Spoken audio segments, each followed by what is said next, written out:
జగిత్యాల జిల్లా మల్యాల మండలంలోని ఓ ఫ్రై సెంటర్లో ఒరిజినల్ పహానీ బుక్ పేపర్లు దర్శనమిస్తున్నాయి. తహసీల్దార్ కార్యాలయంలో భద్రంగా రికార్డులు పల్లీల పొట్లాలుగా మారాయి. 1984 నుండి 85 సంవత్సరానికి చెందిన పహానీ బుక్ కల్లు మండువాలో ఫ్రై సెంటర్ పల్లీలకు పుట్నాల పొట్లాలుగా మారాయి.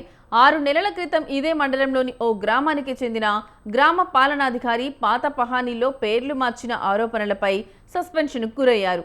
ఈ ఘటన పూర్తిగా మరువక ముందే ఒరిజినల్ పహానీలు పల్లీల పొట్లాలుగా మారాయి.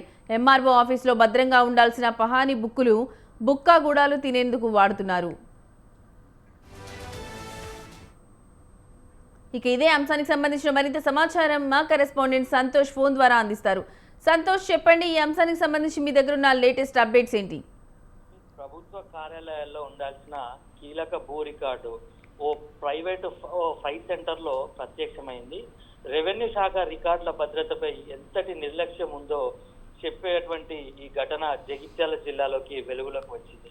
అసలు పహానీ బుక్ కార్యాలయం నుంచి బయటకు ఎలా వచ్చింది, దీని వెనుక ఎవరి హస్తం ఉంది అన్న ఆరోపణలు అయితే తీవ్ర కలకలం రేపుతుంది. జగిత్యాల జిల్లా మల్యాల మండలంలో సంచలన ఘటన వెలుగులోకి అయితే వచ్చిందని చెప్పుకోవచ్చు. ఇటు ప్రభుత్వ రికార్డుల ప్రకారం తహసీల్దార్ కార్యాలయంలో భద్రంగా ఉండాల్సిన 1984, 1985 సంవత్సరానికి చెందినటువంటి ఒరిజినల్ పహానీ బుక్ ఒక కల్లు మండువలోని గ్రామంలో ఫ్రై సెంటర్లో లభించడం స్థానికంగా తీవ్ర చర్చనీయాంశంగా మారిందని చెప్పుకోవచ్చు. భూ రికార్డులకు సంబంధించినటువంటి అత్యంత కీలకమైన పత్రం ప్రభుత్వ కార్యాలయం వెలుపల కనిపించడం రెవెన్యూ శాఖ పనితీరుపై అనుమానాలైతే తీస్తుందనే చెప్పుకోవచ్చు. పహానీ బుక్ కార్యాలయం నుంచి బయటకు ఎలా వచ్చింది, ఎవరి అనుమతితో బయటకు వచ్చింది, లేక రికార్డుల భద్రతలో ఒక ఘోర నిర్లక్ష్యం జరిగిందా అనే ప్రశ్నలు కూడా ఇప్పుడు వినిపిస్తున్నాయి.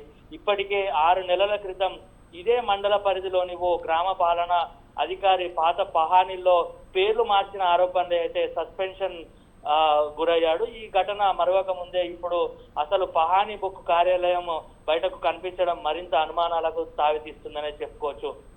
భూముల యజమాన్యానికి ఆధారంగా నిలిచేటువంటి కీలక ప్రభుత్వ పత్రాలు ఇలా బయట తిరుగుతుండటంపై స్థానికంగా అయితే ఆగ్రహం వ్యక్తం చేస్తున్న పరిస్థితి అయితే కనిపిస్తా ఉంది. రికార్డుల భద్రతలో ఎక్కడ లోపం జరిగింది, ఈ వ్యవహారంలో బాధ్యులు ఎవరు అనే అంశాలపై సమగ్ర విచారణ జరిపి వాస్తవాలను వెలుగులోకి తీసుకురావాలంటూ కూడా స్థానికులు డిమాండ్ చేస్తున్న పరిస్థితి అయితే కనిపిస్తా ఉంది. ఇక ఈ ఘటనపై ఉన్నత అధికారులు వెంటనే స్పందించి విచారణకు ఆదేశాలు ఇవ్వాలంటూ కూడా బాధ్యులపై కఠిన చర్యలు తీసుకోవాలని ప్రజలు కోరుతున్న పరిస్థితి అయితే ఉంది. ప్రస్తుతం మల్యాల మండలంలో ఈ వ్యవహారం అయితే హాట్ టాపిక్ గా మారిందని చెప్పుకోవచ్చు. మొత్తంగా కూడా తహసీల్దార్ కార్యాలయంలో ఉండాల్సిన original pahani book fry centre లో ఎలా ప్రత్యక్షమైంది, ఇది కేవలం నిర్లక్ష్యమేనా లేక భూ రికార్డుల గోల్మాలకు సంకేతమా అనే ఒక విచారణ అసలు నిజాలు వెలుగులోకి రావాల్సి ఉంది.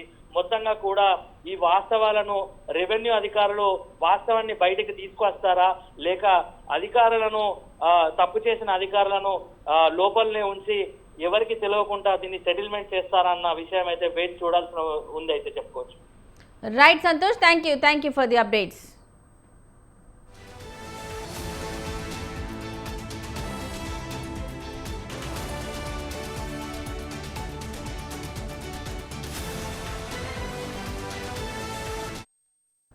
దీంతో ఆ రికార్డులకు కావాల్సిన సమయం వస్తే వాటిని ఎక్కడ వెతుకుతారని పలువురు ప్రశ్నిస్తున్నారు. ఇంత నిర్లక్ష్య వైఖరితో ఉన్న రెవెన్యూ శాఖపై పలువురు ఫైర్ అవుతున్నారు. పహానీ బుక్ కార్యాలయం నుంచి బయటకు ఎలా వచ్చింది, దీనికి బాధ్యులు ఎవరు, రికార్డుల భద్రతలో ఎక్కడ లోపం జరిగిందనే అంశాలపై సమగ్ర విచారణ జరిపి వాస్తవాలను వెలుగులోకి తీసుకురావాలని స్థానికులు డిమాండ్ చేస్తున్నారు. ప్రస్తుతం ఈ వ్యవహారం మల్యాల మండలంలో హాట్ టాపిక్ గా మారింది.